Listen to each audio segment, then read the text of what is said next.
Okay. Yesterday we were discussing. What were we discussing? The different types of Yes, we were discussing GST, meaning of GST, and accounting treatment of GST.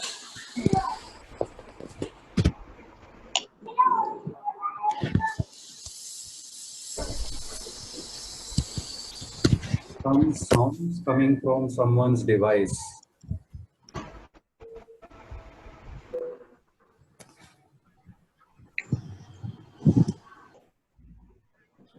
All right.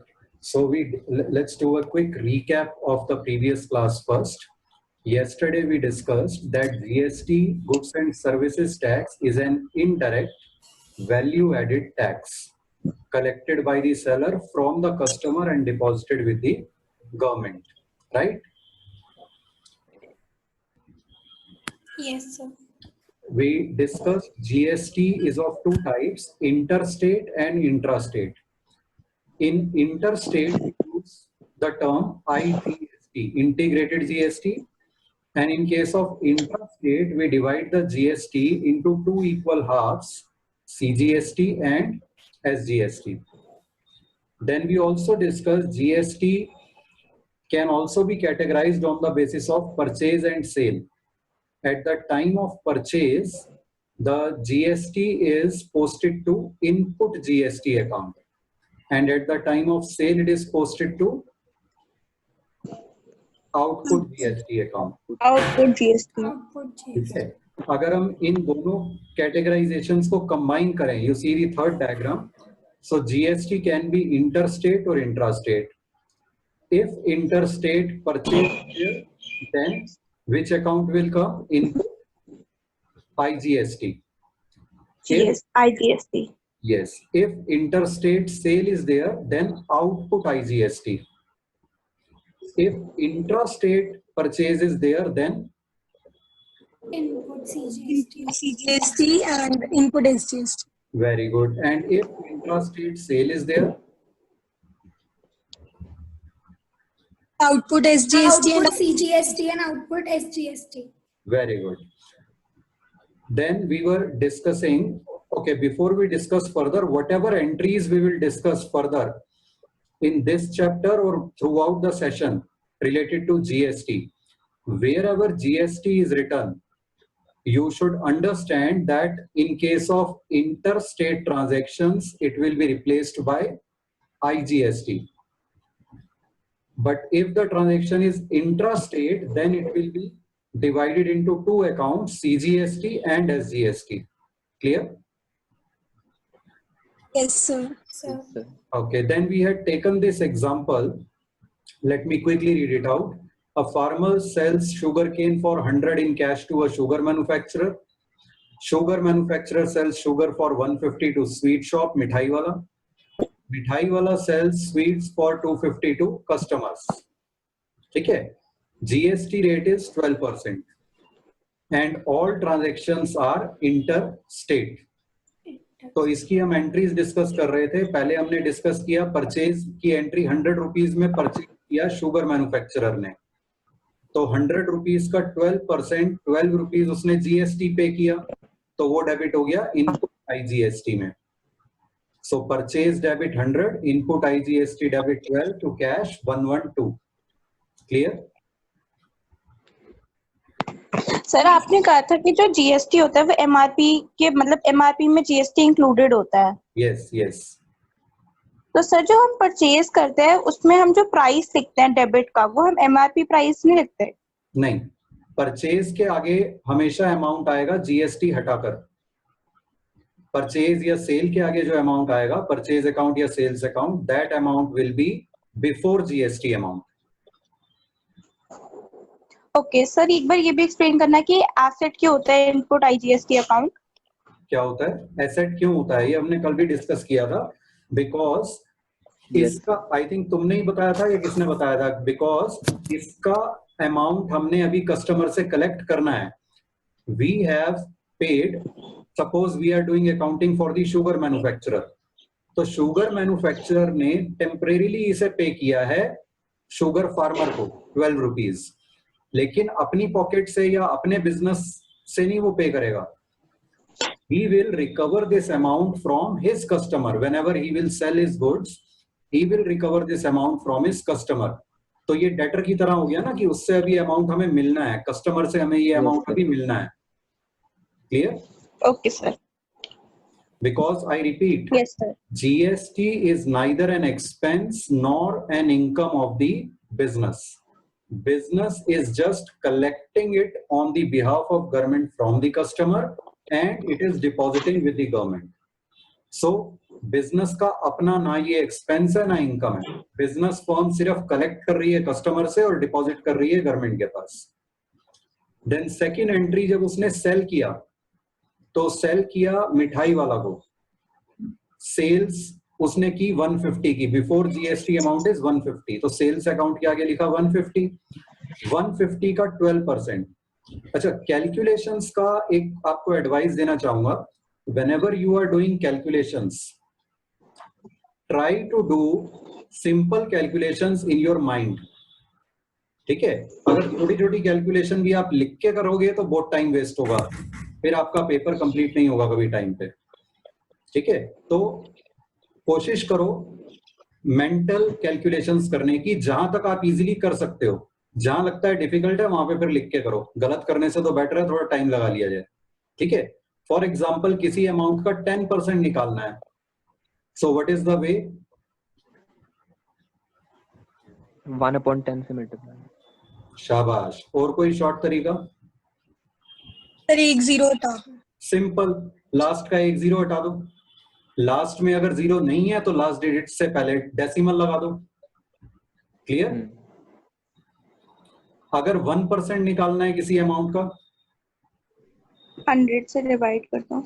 2 0. और simple. 2 0 के बाद decimal places. Simple. Last में 2 0 हटा दो. Last की 2 digit अगर 0 नहीं है तो लास्ट की 2 डिजिट से पहले डेसिमल लगा दो. हो गया 1%. ठीक है? अगर 5% निकालना हो तो 1 0 था कि 2 से डिवाइड. लास्ट का 0 हटाओ, 10% हो गया और उसे हाफ कर दो, 5% हो गया. ठीक है? 20% निकालना है तो लास्ट का 0 हटाओ, 10% हो गया, डबल कर दो, 20% हो गया. तो इस तरह से कैलकुलेशंस आप कर सकते हो. 25% निकालना है, इंटू 25/100 करोगे बहुत टाइम लगेगा. सीधे 25% होता है 1/4. सीधे 4 से डिवाइड कर दो उस अमाउंट को, 25% आ जाएगा. 33.33% निकालना है किस चीज का तो 1/3 सर. 1/3. 1/3. 3 से डिवाइड कर दो उसे, 33.33% हो गया. ठीक है? अगर 12.5% निकालना है सपोज, देन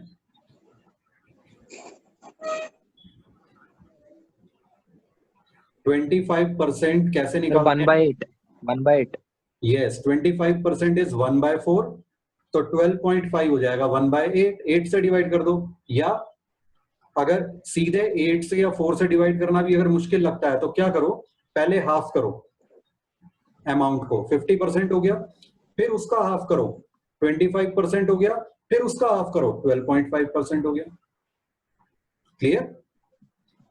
अब जैसे इसमें हमने 12% निकालना है, 12% ऑफ 150. तो इस तरह से अपने माइंड में ये चीजें आदत डालो, इस तरह से कैलकुलेशन करने की. डायरेक्टली 12% निकालना मुश्किल होगा बिना लिखे, तो अगर निकाल सकते हो बहुत अच्छी बात है. अगर डिफिकल्ट लगता है तो क्या करो, 12 को 10+2 में डिवाइड कर लो. पहले 10% फिर 2%. 10% 150 का क्या हुआ? 15. 15 रुपए.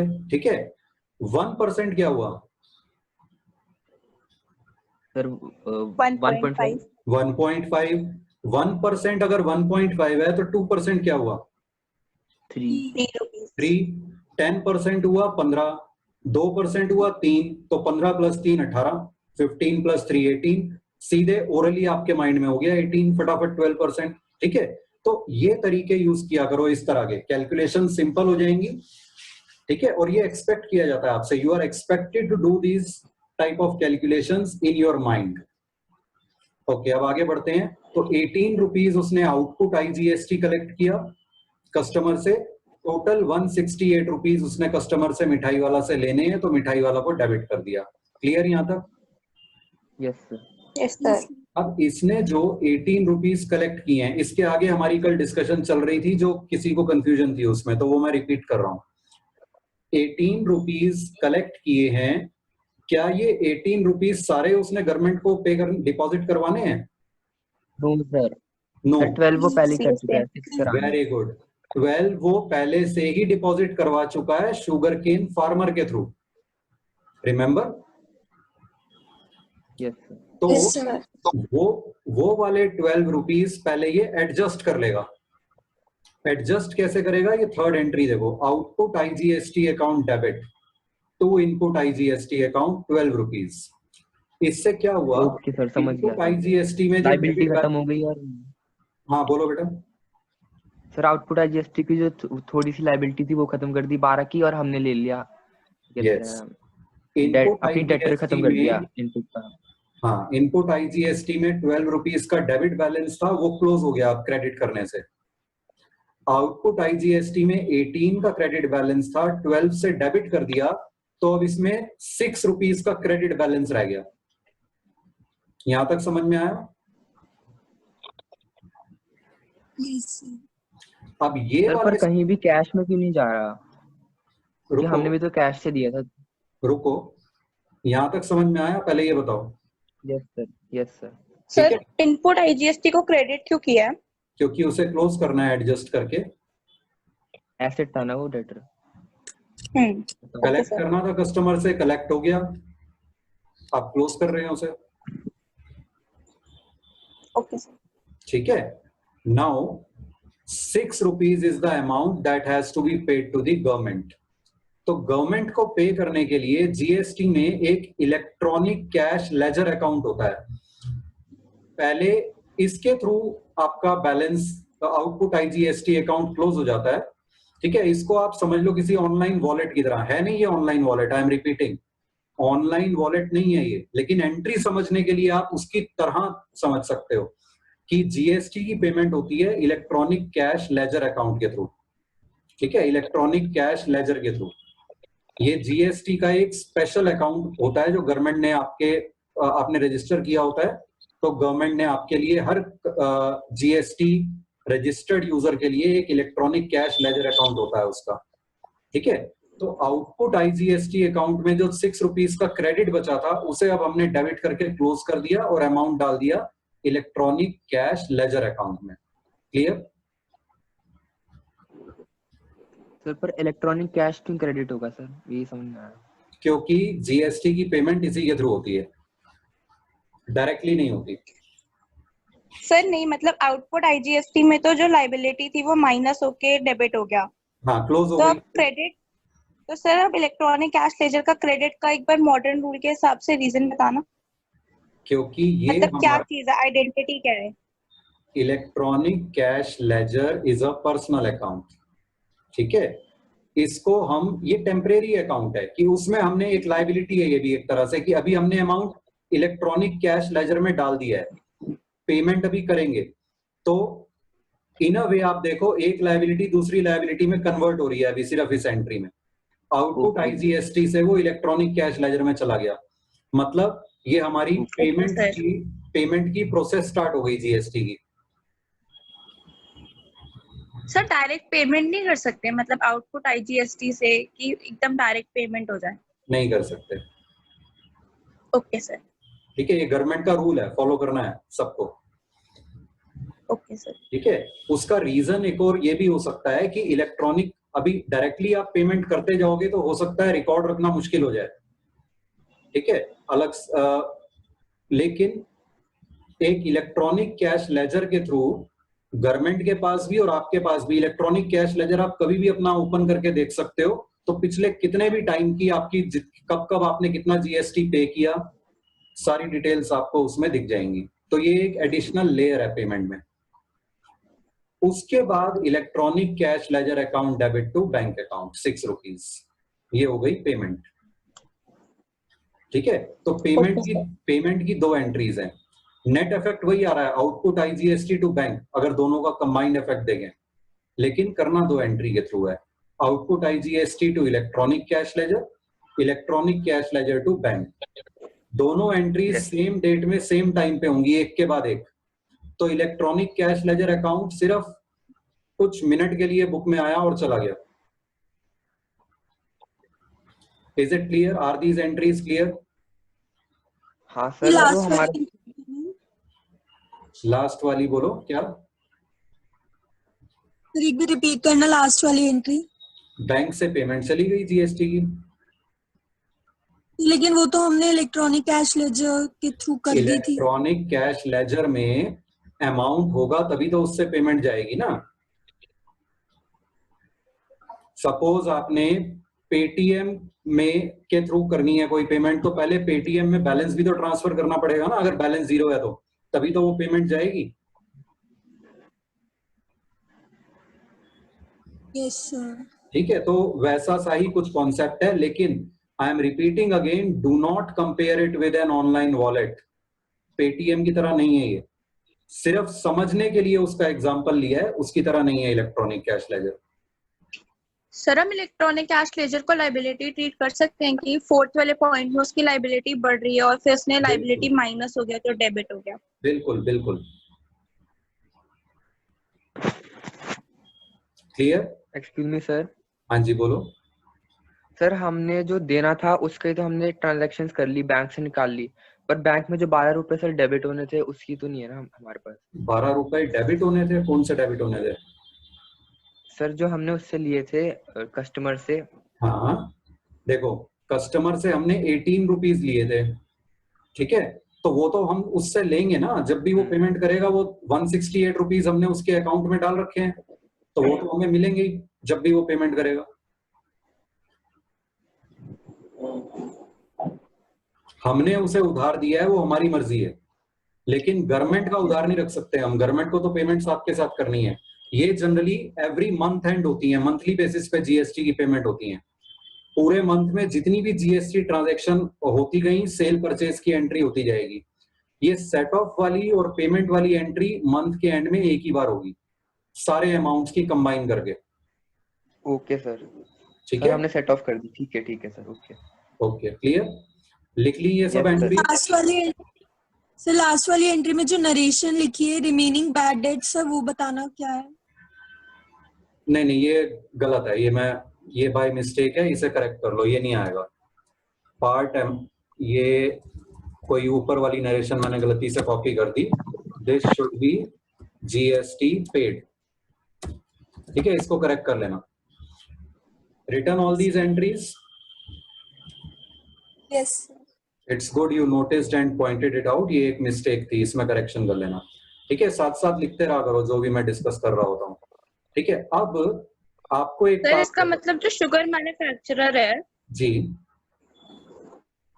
सर इसने 18 रुपीज पे किए थे और 12 रुपीज उसने कस्टमर से ले लिया और 6 रुपीज उसने पे कर दिया गवर्नमेंट को। जी ओके सर। इसमें भी वही नरेशन कर देते हैं, जीएसटी पेमेंट थ्रू ईसीएल, क्योंकि ये दोनों एंट्री उसी की हैं। ओके, अब आपको एक टास्क दे रहा हूं। अब आपने मिठाई वाले का एग्जांपल लेना है। उसने खरीदा है 150 में, ठीक है, शुगर, और स्वीट्स बना के उसने बेची हैं 250 रुपीज की कस्टमर्स को। ठीक है, तो उसका परचेज है 150 के हिसाब से। Now you tell me what should be the first entry in the books of Mithai Wala. Purchase account debit how much? 150। 150। 150, very good. Input IGST कितना? 18, ठीक है, और टू कैश कितना? 168, वेरी गुड, क्लियर। यस। अगली एंट्री, अब उसने कस्टमर्स को बेचा है, कोई नाम नहीं दिया हुआ, तो हम एज्यूम कर रहे हैं कि उसने कैश में बेचा है, तो हम कर देते हैं जो कैश अकाउंट। सर हाँ जी बोलो। परसेंटेज 12 भी लगानी है हर में? हाँ 12 भी लगानी है। किसी चीज पर जो रेट दिया आपको तो क्वेश्चन के हिसाब से चलना है, इसमें क्वेश्चन में 12% दे रखा है तो वही चलना है। अदरवाइज जनरल लाइफ में भी, प्रैक्टिकल लाइफ में भी, किसी चीज पर जो जीएसटी का रेट है वो उस चीज पर वही रहेगा rate through out the country, चाहे कोई भी सेलर हो चाहे कोई भी कस्टमर हो, रेट वही रहेगा। यस ठीक है, तो हम कैश अकाउंट डेबिट कर देते हैं। इसने कितने में सेल किया? 280 250, सो सेल्स के आगे आ गया 250। ठीक है, इसने आईजीएसटी कितना कलेक्ट करेगा? ये 250 का 12%। कैसे निकालेंगे?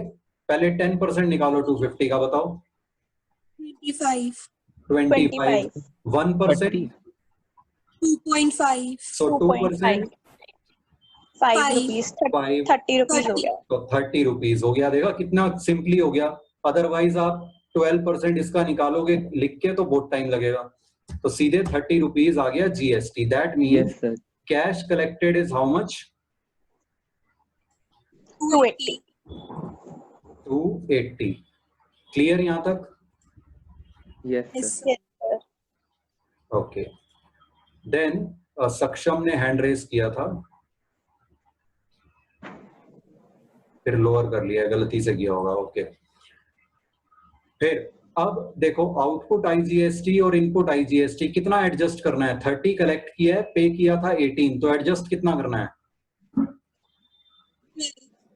12 रुपीज। 12 कहां से आ गया? सॉरी सर 30 में से 18 एडजस्ट करेगा ना, इसने 18 पे कर रखा है तो यस सर 18 करेगा 18 एडजस्ट होगा। So output IGST to input IGST 18। Clear? Yes sir उसके बाद बचा कितना बैलेंस आउटपुट आईजीएसटी? 12 12 वो गवर्नमेंट को 12 पे करना है। 12। तो इन दोनों एंट्रीज में अमाउंट Yes. आ जाएगा 12।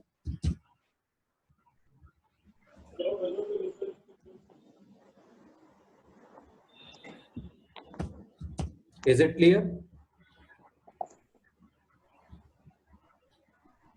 तो ये हमने जीएसटी सेट ऑफ में 18 क्यों लिया, एक बार ये बताना। इसने और परचेज 12 की इसने परचेज के टाइम पे कितना जीएसटी पे किया था? 18 ठीक है, और अब कलेक्ट कितना किया है? 30 30। तो 30 में से पूरे 30 क्या इसने गवर्नमेंट के पास डिपॉजिट करवाने हैं? नो सर नो, क्योंकि उसमें से कितने ये ऑलरेडी डिपॉजिट कर चुका है? 18 18। तो वो वाले 18 हमने सेट ऑफ करने हैं। क्लियर?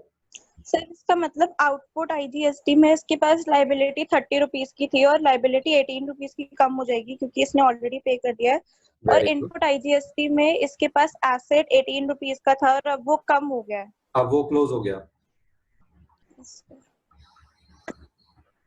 क्लियर है? Yes sir. Okay, very good. तो अब आप बन गए हो जीएसटी एक्सपर्ट। ठीक है, अब आपको जीएसटी का कॉन्सेप्ट समझ में आ गया है। So now we move on to some specific entries with GST. हमने 13 एंट्रीज, स्पेसिफिक एंट्रीज पहले डिस्कस की थी जिनमें जीएसटी का रोल नहीं था। अब विद जीएसटी 14 ऑनवर्ड्स हम डिस्कस कर रहे हैं। ठीक है, जहां पे स्टार मार्क्ड है जिन एंट्रीज में, they will be done only if applicable, means only if related information is given. जैसे पहली एंट्री में आप देखो इनपुट जीएसटी के आगे मैंने स्टार लगा रखा है। तो अगर क्वेश्चन में आपको जीएसटी का रेट दे रखा होगा या अमाउंट दे रखा होगा तो ये इनपुट जीएसटी अकाउंट डेबिट आएगा इस एंट्री में, नहीं दे रखा तो नहीं आएगा। फिर एंट्री सीधे परचेज टू सप्लायर हो जाएगी। क्लियर है स्टार का मतलब? सर तो उसमें लिखा होगा ना कि जीएसटी अप्लाइड।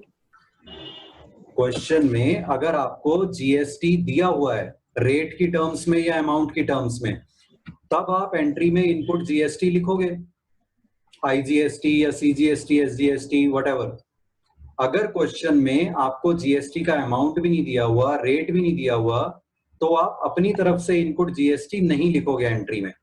विदाउट जीएसटी आप एंट्री करोगे। क्लियर? Yes sir. तो स्टार का ये मतलब है जहां भी स्टार लगा है कि उससे रिलेटेड इंफॉर्मेशन क्वेश्चन में दी हो तो वो एंट्री में वो चीज आएगी, नहीं तो नहीं आएगी। So first entry is goods or assets purchased. When we purchase a good, which account do we debit? Purchases account. हाँ, लिखते जाना ये साथ साथ, ट्रांजैक्शन भी और उसकी एंट्री भी. सो परचेजेस अकाउंट डेबिट. अगर कोई एसेट खरीदा है, फॉर एग्जांपल मशीनरी, तब क्या करेंगे? Machinery account. Machinery account debit. तो गुड्स खरीदे हैं तो परचेजेस, अदरवाइज एसेट जो भी खरीदा है that asset account debit. Clear? Then input GST account debit to supplier. अगर उधार पे खरीदा है तो सप्लायर का नाम आ जाएगा. कैश में खरीदा है तो टू कैश अकाउंट हो जाएगा. बैंक से पेमेंट की है तो टू बैंक अकाउंट हो जाएगा. Is this clear? Yes, sir. Second transaction, goods और एसेट्स सोल्ड. अगर उधार पे बेचे हैं तो किसको डेबिट करेंगे?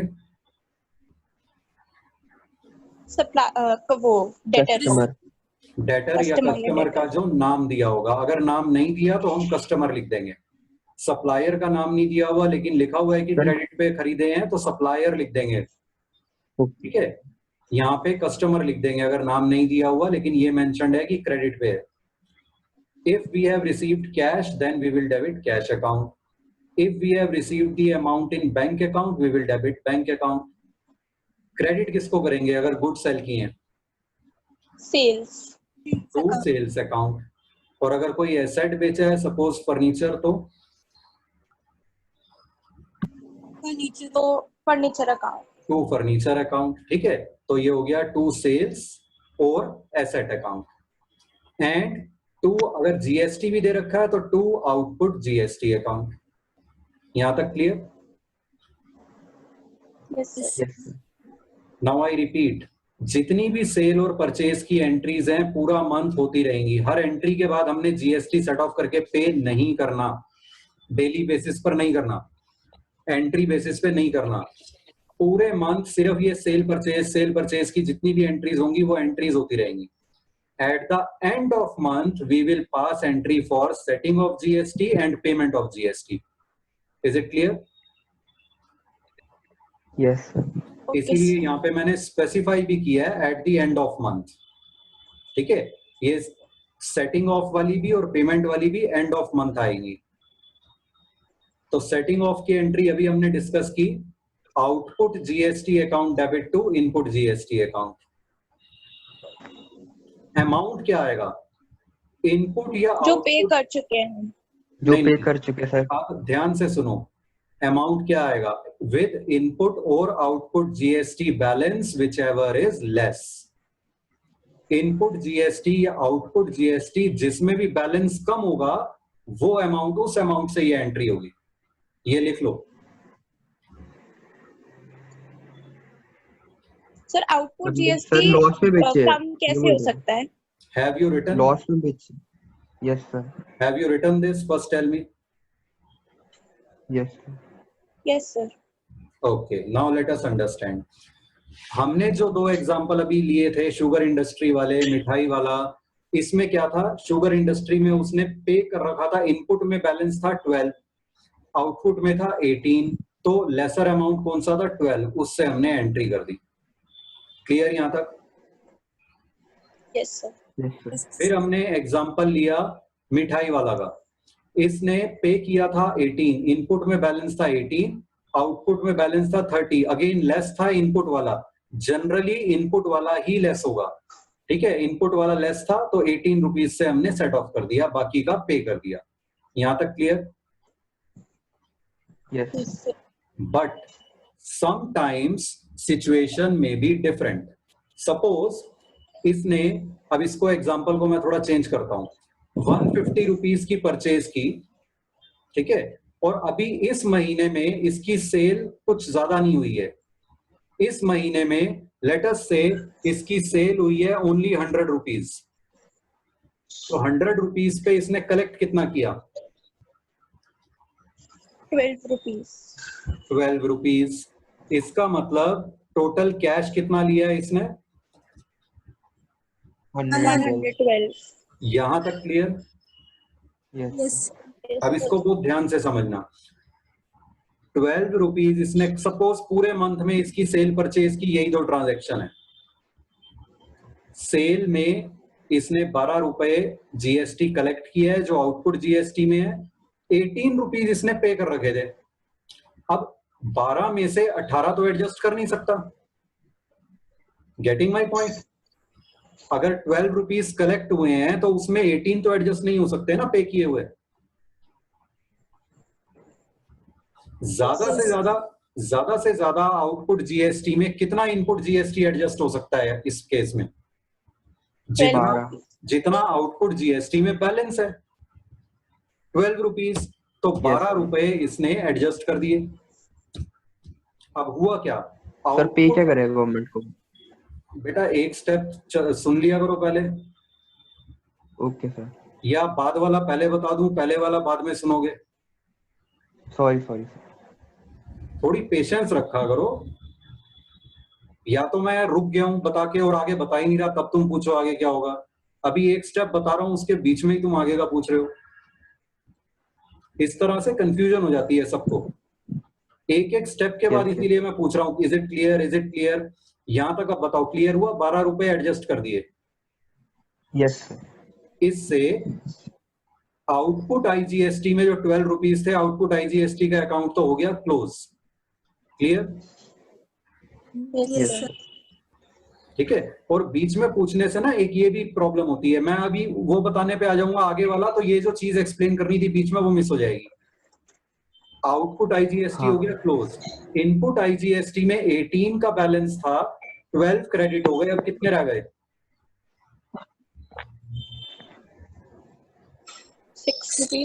6 रुपीज का डेबिट बैलेंस अभी भी रह गया इनपुट आईजीएसटी में। इसका मतलब वो अभी भी हमारा एसेट है। आगे जो सेल होंगी अगले महीने में, उसके अगले में, उसमें हमने कस्टमर से अभी वो कलेक्ट करना है बाकी का। Is it clear? तो पेमेंट वाली एंट्री में क्या अमाउंट आएगा? अब ये क्वेश्चन था चिंतन का, बताओ कौन बताएगा इसे?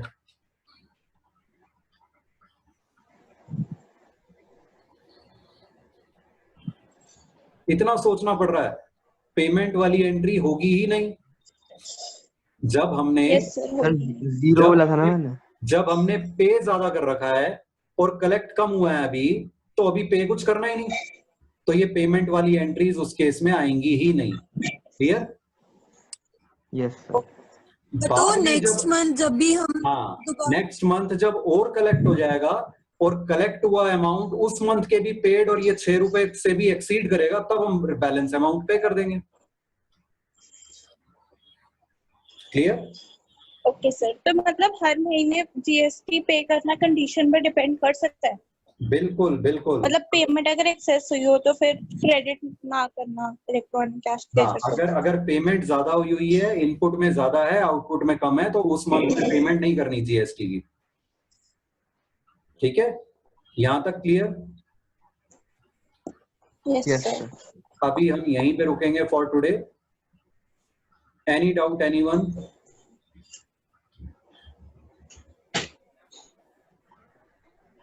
नो? Okay, thank you.